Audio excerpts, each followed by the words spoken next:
हनुमान जी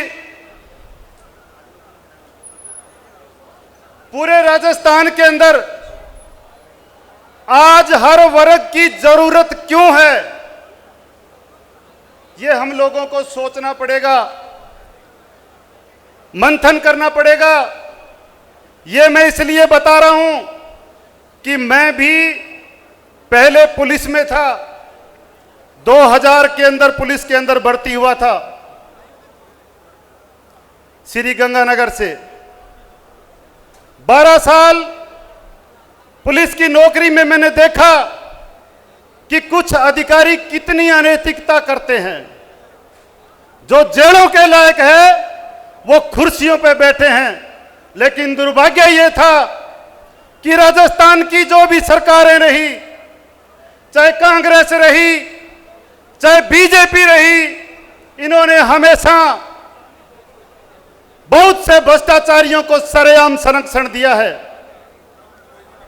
आप रोज अखबार के अंदर पढ़ते हो कि आज फला कलेक्टर 5 करोड़ रुपए की रिश्वत लेते हुए पकड़ा गया, आज फलाना एसएचओ 20 लाख रुपए की रिश्वत लेता पकड़ा गया, आज फलाना एडिशनल एसपी असमत लूटता हुआ पकड़ा गया। मगर दुर्भाग्य देखिए इस सरकार में कि जिनको जेलों के अंदर होना चाहिए वो जेल में बैठे बैठे तनख्वाह ले रहे हैं। यह कानून अब चलने वाला नहीं है। 4 महीने के बाद में हनुमान बेनीवाल की सरकार आएगी। अब से पहले जो बीजेपी और कांग्रेस की सरकार में कानून पीछे पीछे था, माफिया आगे था, अपराधी आगे थे, लेकिन हनुमान बेनीवाल की ऐसी सरकार होगी जिसके अंदर कानून आगे होगा, माफिया और अपराधी जेल के अंदर होंगे, जेल से बाहर नहीं निकल पाएंगे।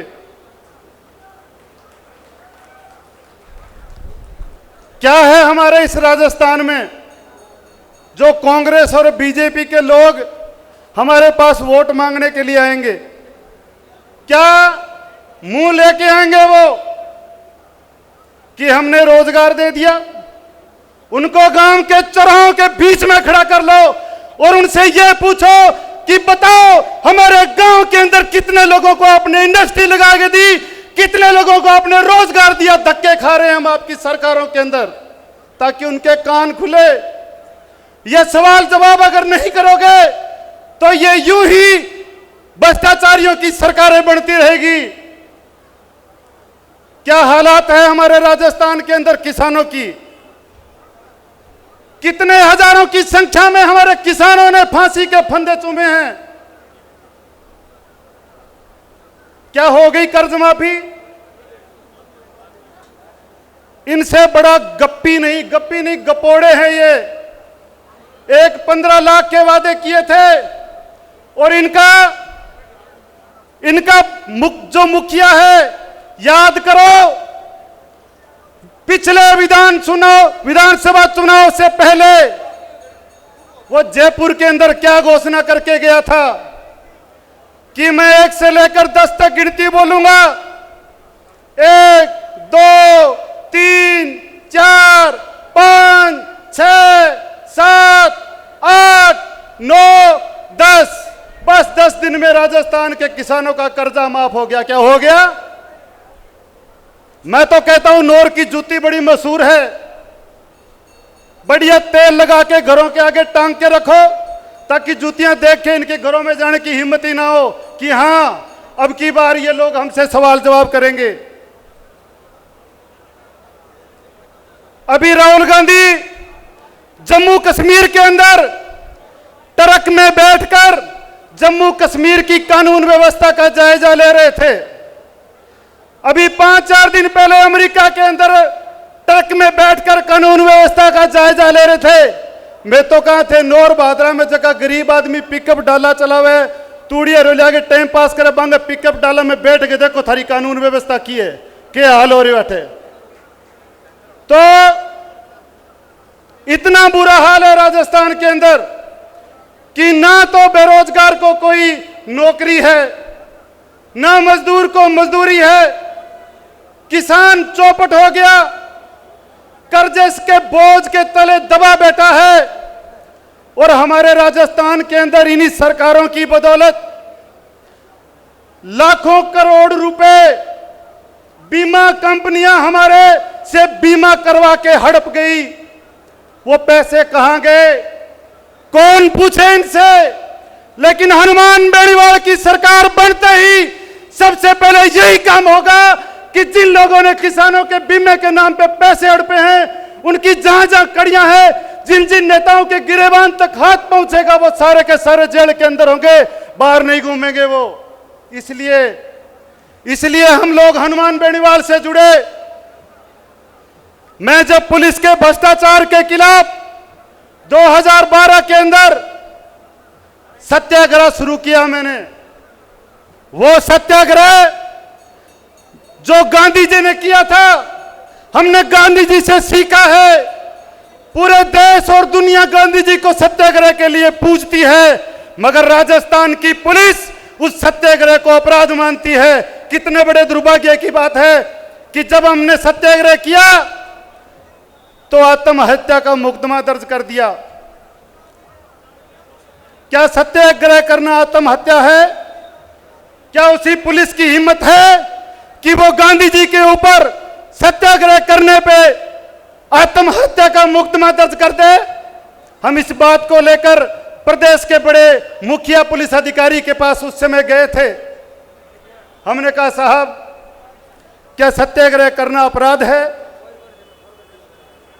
इस पुलिस सिस्टम में भ्रष्टाचार फैला हुआ है। जो अधिकारी हिस्ट्री सीटरों के साथ बैठकर खाना खाते हैं, वो जिले में बड़े बड़े पदों पर बैठे हैं, हम ये देख नहीं सकते। पहले तो उन्होंने हमें यह कहा कि क्या आपको नौकरी नहीं करनी है, जैसे इनका रुतबा होता है कि डराओ। हमने कहा, साहब किसान के बेटे हैं, ना पहले भूख मरे थे ना अब मरेंगे, नहीं करेंगे साहब ऐसी नौकरी। ऐसी नौकरी किसी कीमत में नहीं करेंगे कि नौकरी का हमारा मुखिया किसी हिस्ट्री सीटर के साथ खाना खाए, जो अपराधियों को सरेआम संरक्षण दे। ऐसे लोगों के साथ हम नौकरी नहीं कर सकते। पर साहब मुझे यह बताओ कि क्या गांधी जी के रास्ते पे चलना अपराध है? बोले नहीं है, अपराध नहीं है। तो मैंने कहा, साहब मैं आपको एप्लीकेशन लिख के देता हूं, अगर उनके रास्ते पे चलना अपराध है तो मेरे जैसे और नौजवान अपराधी ना बने, इसलिए आप गांधी जी पे एफआईआर दर्ज कर दो। बोले हम उन पे नहीं करेंगे, वो हमारे देश के बापू हैं। मैंने कहा मैं भी सम्मान करता हूं, लेकिन अगर वो हमारे हिंदुस्तान के तो क्या मैं युगांडा का रहने वाला हूं, मेरे लिए अलग कानून चलेगा? कोई जवाब नहीं। ये सिस्टम फेल हो चुका है, ये सिस्टम जर्जर हो चुका है। मेरे नौजवान साथियों, अगर आप लोग नहीं जागे तो ये ऐसे ही भ्रष्टाचारियों की सरकार बनेगी। अब हमारे पास उम्मीद है, एक ऐसा लड़ाका जो आपको पूरे हिंदुस्तान में नहीं मिलेगा। और जिस समय मैंने पुलिस के भ्रष्ट सिस्टम के खिलाफ आंदोलन किया, 45 दिन जेल में अनशन किया, इन्होंने पागल खाने भेजा, अन्ना जी के मंच पे 9 दिन अनशन किया, मगर झुका नहीं। और उस समय अगर राजस्थान में किसी ने मेरा साथ दिया तो वो हनुमान जी बेनीवाल थे। तो इसलिए मैं तो मुरीद हो गया कि जब तक जीऊंगा मैं हनुमान जी आपको कभी नहीं छोड़ सकता। कहीं बलात्कार हो जाए तो उसको न्याय दिलाने के लिए हनुमान जी जाते हैं। क्या और नेता मर गए? और पार्टियों के कांग्रेस बीजेपी के नेता कहां चले गए? अगर बीएसएफ का नौजवान मरता है तो हनुमान बेनीवाल जी जाते हैं। कुछ भी हो जाए, देश के अंदर बीजेपी सरकार ने 3 काले कानून बनाए। कभी सुना कि संसद के अंदर कोई भी सांसद ने खुलकर आवाज उठाई? अगर आवाज उठाई तो वो हमारे राजस्थान के जननायक जनप्रिय हनुमान बेनीवाल थे और कोई नहीं था। 1 लाख लोगों को लेकर दिल्ली के लिए रवाना हो गए। चाहे सेना में भर्ती का मामला हो, चाहे किसान का मामला हो, ये कभी दिन नहीं देखते, कभी रात नहीं देखते। और अब जो खनन माफिया के खिलाफ इन्होंने आवाज उठाई है, आप सबको पता है कि सरकार की नींद हराम हो गई है। सरकार को नींद नहीं आ रही है, क्योंकि अगली सरकार में हनुमान जी ने स्पष्ट कहा है कि अगली सरकार हनुमान बेनीवाल की होगी। उस समय देखना कि इन माफियाओं का क्या हाल हो। पता है कितने रुपए का भ्रष्टाचार हो रहा है खनन के अंदर। राजस्थान के अंदर इतना खनन उद्योग है कि उसकी कमाई से राजस्थान के किसानों का अगर 15 बार भी कर्जा माफ करे तो पैसे की कमी नहीं। लेकिन यहां पे तो बिजली के टोटे पड़े हैं।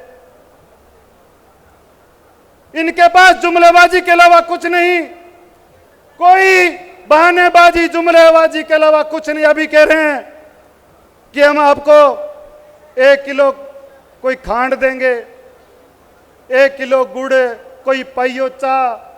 ये 2-3 महीने बांट के ये वोट लेना चाहते हैं। तो आप लोग जाग जाना, ये चाय गुड़ वाले चक्कर में नहीं आना। हमें बताना है कि हम जाग चुके हैं। हमें कोई खरीदने वाला पैदा नहीं हुआ। आपने भ्रमित करके इतने साल राज किया है। मेरे से पहले रमेश बहादुर जी बता रहे थे कि गंगानगर के अंदर भाखड़ा नहर में आज तक कोई सुनने वाला नहीं था। चीफ के पास तो दूर की बात, इरिगेशन डिपार्टमेंट का कोई ऐसी एक्शन बात करने को तैयार नहीं था। एसडीएम से ऊपर रैंक का अधिकारी बात नहीं सुनता था। लेकिन जब हनुमान बेनीवाल जी हनुमानगढ़ के अंदर आए, कलेक्टर भी वहीं थे, एसपी भी वहीं थे, चीफ भी वहीं थे।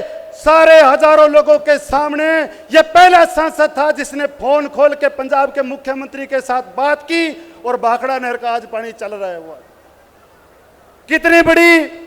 कितनी बड़ी बात है। समय कम है मेरे दोस्तों।